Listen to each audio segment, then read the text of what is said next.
क्या हुआ मीनल? ये कागज मोड़ मोड़ कर क्यों फेंक रही हो?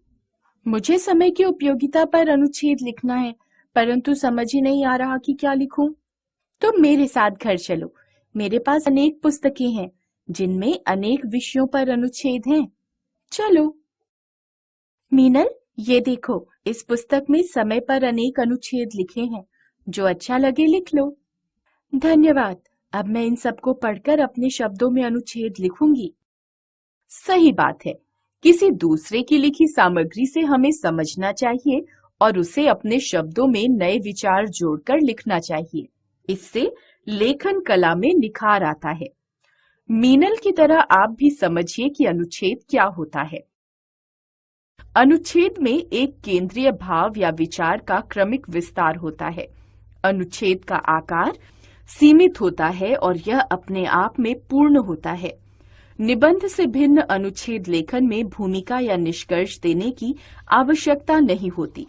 सीमित शब्दों में एक विषय से संबद्ध विचारों को क्रमबद्ध रूप में लिखना ही अनुच्छेद लेखन है। अतः इसमें अनावश्यक प्रसंग या विस्तार से बचना चाहिए। अनुच्छेद लिखते समय निम्नलिखित कुछ बातों का अवश्य ध्यान रखना चाहिए। अनुच्छेद का आरंभ सीधा विषय से संबंधित होना चाहिए। वाक्य छोटे और एक दूसरे से जुड़े होने चाहिए। भाषा सरल, सहज, स्पष्ट और प्रभावशाली होनी चाहिए। लगभग 80 से 100 शब्दों में अनुच्छेद लिखना चाहिए। वन महोत्सव। मनुष्य अपनी आवश्यकताओं के लिए सदा से प्रकृति पर निर्भर रहा है। पेड़ पौधे और वन मनुष्य के लिए प्रकृति की अनुपम भेंट हैं। वनों से प्राकृतिक व पर्यावरण संतुलन बना रहता है। वन देश की नैसर्गिक सुंदरता को बढ़ाते हैं। भूक्षरण, पर्वत स्खलन आदि को रोकते हैं, वर्षा कराते हैं, मनुष्य का पोषण और संरक्षण करते हैं। वन प्राकृतिक सुषमा के अद्भुत साधन हैं। दुर्भाग्यवश मनुष्य पिछले सैकड़ों वर्षों से वनों का दोहन कर रहा है और अपनी आवश्यकताओं की पूर्ति के लिए वनों को अंधाधुंध काट रहा है, जिसका परिणाम पर्यावरण असंतुलन और ग्लोबल वार्मिंग के रूप में उसे भुगतना पड़ रहा है। हमें वनों का संरक्षण करना चाहिए। विश्व की सभी सरकारों ने इस दिशा में कदम उठाए हैं। हमारी सरकार ने वृक्षारोपण को बढ़ावा दिया है। प्रतिवर्ष जुलाई अगस्त के महीने में वन महोत्सव मनाया जाता है। यह उत्सव एक महान उत्सव है जो लोगों को वनों की उपयोगिता से परिचित कराता है और उन्हें अधिक से अधिक वृक्ष उगाने के लिए प्रेरित करता है। स्कूलों कॉलेजों में भी वन महोत्सव मनाया जाता है। छात्र छात्राएं, अध्यापक अध्यापिकाओं तथा प्रधानाचार्य के साथ वृक्षारोपण करते हैं। हम सबका कर्तव्य है कि हम वन संरक्षण में अपना योगदान दें और इन्हें कटने से बचाएं। भारत के गांव। भारत एक कृषि प्रधान देश है और इसकी अधिकांश जनता गांव में निवास करती है।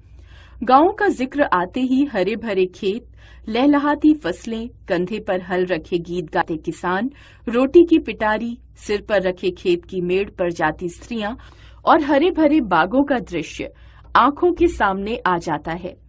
यह सच है कि गांव जैसी हरियाली और शुद्ध हवा भला शहरों में कहां। बेईमानी, बनावट, मिलावट और स्वार्थ से दूर गांववासी भारत की आत्मा हैं।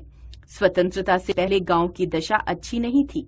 अशिक्षा, अज्ञानता, चिकित्सा सुविधाओं की कमी, गंदगी, अंधविश्वास, कच्ची सड़कें, बिजली का अभाव आदि समस्याओं से गांव जूझ रहे थे। स्वतंत्रता प्राप्ति के पश्चात भारत सरकार ने गांव की दशा सुधारने के लिए महत्वपूर्ण कदम उठाए हैं। पिछले 30 सालों में गांव में भारी परिवर्तन आया है। आज गांव में बिजली आ गई है, स्कूल, अस्पताल, बैंक आदि खुल गए हैं, जहां से किसानों को ऋण लेने में आसानी हो गई है। कृषि के नए संयंत्र, अच्छे बीज, सिंचाई की सुविधा, स्वास्थ्य और स्वच्छता की सुविधाएं ग्राम वासियों को मुहैया कराई गई हैं। गांव में पक्की सड़कों और शौचालयों का निर्माण हुआ है। यातायात के साधन भी उपलब्ध हैं। आज भारतीय गांव दिनों दिन उन्नति की राह पर अग्रसर हैं। तीसरा, हंसो और हंसाओ। हास्य का जीवन में बहुत महत्वपूर्ण स्थान है।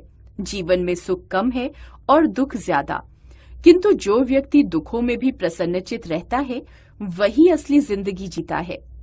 उन्मुक्त हंसी मन की मलिनता, क्लेश और मानसिक विकारों को दूर करती है।